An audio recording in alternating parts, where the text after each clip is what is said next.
Hi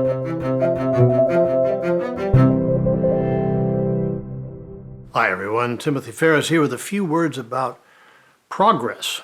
The word means simply to move forward, but of course one can always disagree about whether the direction in which we're moving forward is the right one. When I was young, progress was a word that was entertained without much trouble by just about everybody. Coming out of World War II, here in America in particular, we saw an explosion of technology. The United States briefly had 90% of the world's industrial capacity. New cars were better than old cars. New kitchen appliances continued to relieve what had been the almost back-breaking level of toil common amongst what were called then housewives. The forces of anti-liberalism and anti-science had been vanquished in the Second World War, although the horrors of the Cold War continued. One of our major corporations had as its advertising slogan that progress is our most important product. And yet pretty soon the term became controversial. In 1960, the economist Friedrich Hayek could write, "Writers nowadays who value their reputation among the more sophisticated hardly dare to mention progress without including the word in quotation marks, meaning scare quotes." Almost 40 years later, in 1998, a prominent journalist could report that no one talks seriously about progress anymore. And the journalist, by the way, put the word progress in scare quotes, just as Hayek had predicted. So I want to talk a bit about how the word became controversial, but let me first make the case that progress is real and has been real. And following a line of discussion that I used in my book, The Science of Liberty, I'll do that in terms of three criteria: health, wealth, and happiness.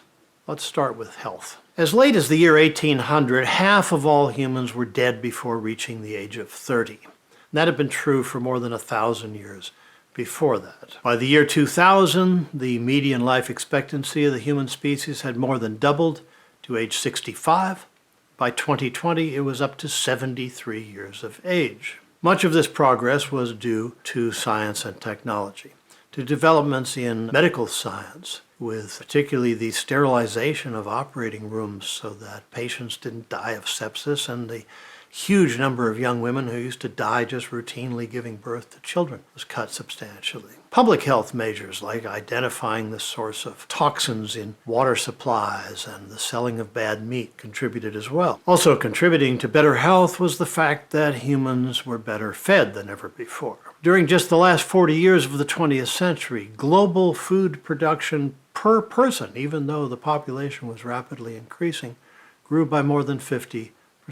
Meanwhile, agriculture has become so much more efficient that farm workers fell from 40% of the global workforce to just 27% by the year 2020. The world's farms today have a capacity to feed 150% of our current population. Now, famines do still occur, certainly not on the scale that they used to. They're due primarily to conflict, particularly to civil wars, where it becomes difficult for liberal democracies to send in the food and medicine, get it to the people who need it because it's intercepted by criminals. The uprooting of millions of people, primarily through war, occasionally from environmental disasters. And the basic components that have worked to keep some peoples away from the liberal democratic developments due to being landlocked, bad roads, bad neighbors and such. So one cannot very well criticize the liberal democracies for the fact that famine still appears occasionally in the parts of the world where the liberal democracies can do the least. So there have been substantial improvements in human health over the years. What about wealth? In 1800, the median income for the entire human species was around $700 per year, and the growth rate was perhaps 1%. That was already better than it had been in Europe for 1,000 years or more. Prior to that time, the growth rate had been less than 1%. That's the origin of the widespread sentiment from the literature and philosophy of those times that the world had always been the way it is, life being difficult and short, and that the good life was to be expected not here, but in an afterlife up above. Today, the median income of the human species is not $700, but over $18,000. a figure so high that no one in the history of literature, so far as I've been able to tell, even the most optimistic predictors of the 17th and 18th centuries, ever thought it would be possible that an average person would be making that much money. That's an improvement of 25 times. The billion people in the world who used to live on $1 a day or less are almost gone, moved up to the $2 a day. And the $2 a day folks, and a lot of those poorer, have moved on into a growing and emerging global middle class. The economic growth rate today for the entire world is 3.6%. That means that the total wealth of the world doubles about every 20 years. There are a lot of concerns about growing inequality because the technological and scientific booms that have produced this great increase in wealth have not produced equally distributed income for everyone, nor has any boom in the past. So some folks have gotten a lot wealthier than others. But economics is not a zero-sum game. That's another discovery of modern science. And the fact that some people have a lot of money doesn't mean that other people have gotten poorer. Hardly anybody has gotten poorer. So that's health and wealth. What about happiness? Happiness, a little harder to measure, but sociologists have been working on it. The United Nations does periodic surveys of human happiness.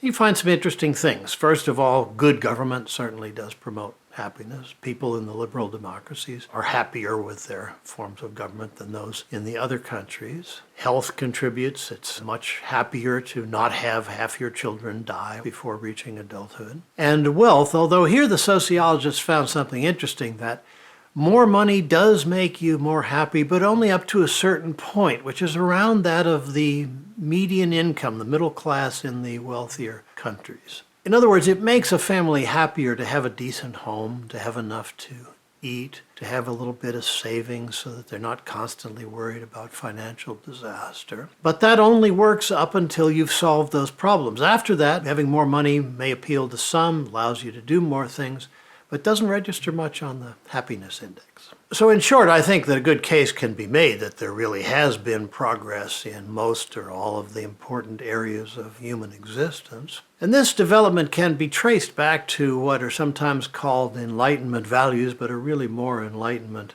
discoveries. Technology and science can form a virtuous feedback loop, a virtuous circle, in which technology raises questions that science can solve and improve the value of the technology, and the better technology is then used by science to ask still better questions. You know, progress in answering questions isn't to get rid of questions. If you arrive at final answers, you're probably deceiving yourself.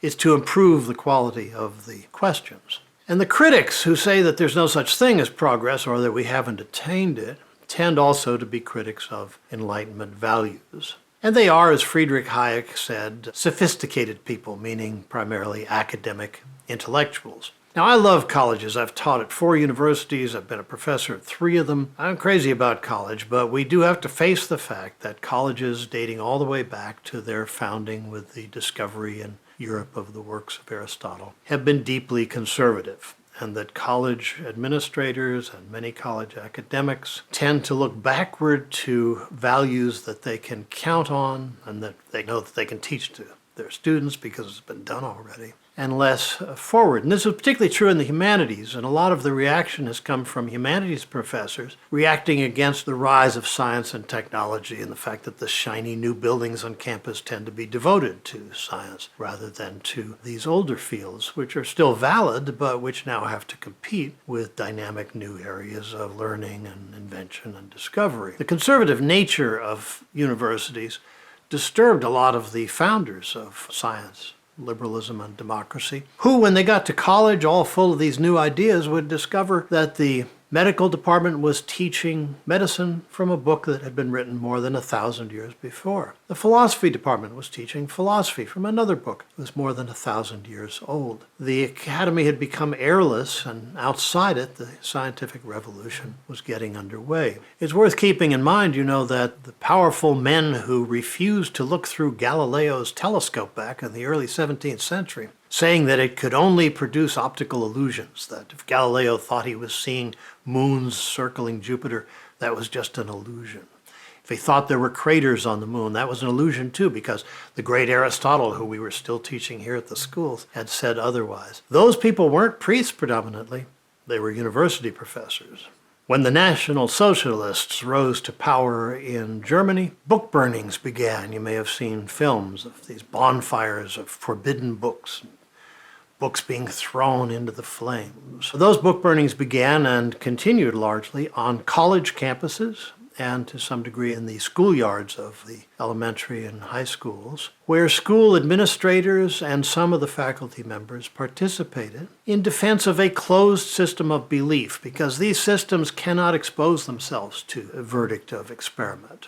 They have to be absolute. They have to destroy books that disagree, because there's only one way to think. And whether what you believe in is a Marxist dream that socialism would somehow work, or that a politician told more than 20,000 lies in public must be believed, to do that, to maintain those fictions, you have to attack the facts and the evidence that argues to the contrary. That's just what these closed systems can't permit. So the idea that there's been no progress comes from closed ideological systems that cannot themselves be exposed to the verdict of experiment, and who therefore must deny the validity of those systems that expose themselves to such judgments every day. Systems like science, which your theory must answer to the results of experiments, or liberal democracy, in which every election is viewed as an experiment. The critics of science and democracy tend to focus on problems.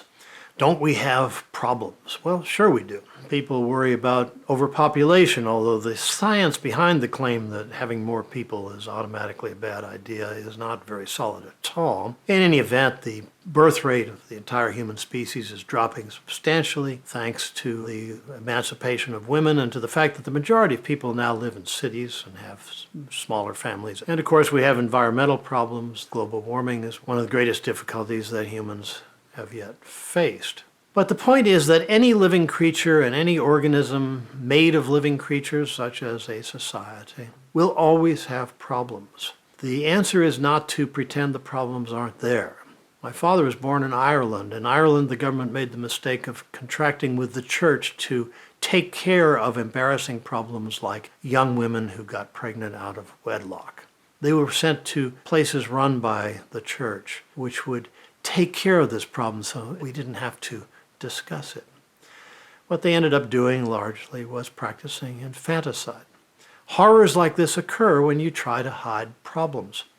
The only perfect systems are the non-existent systems, and it is exemplars of these perfect but non-existent systems that say there's been no such thing as progress, or that there's something wrong with the Enlightenment project, that it all needs to be deconstructed or subverted. The right way to address problems is to talk about them openly and to make your assertions in ways that are vulnerable to disproof, the way scientific theories are.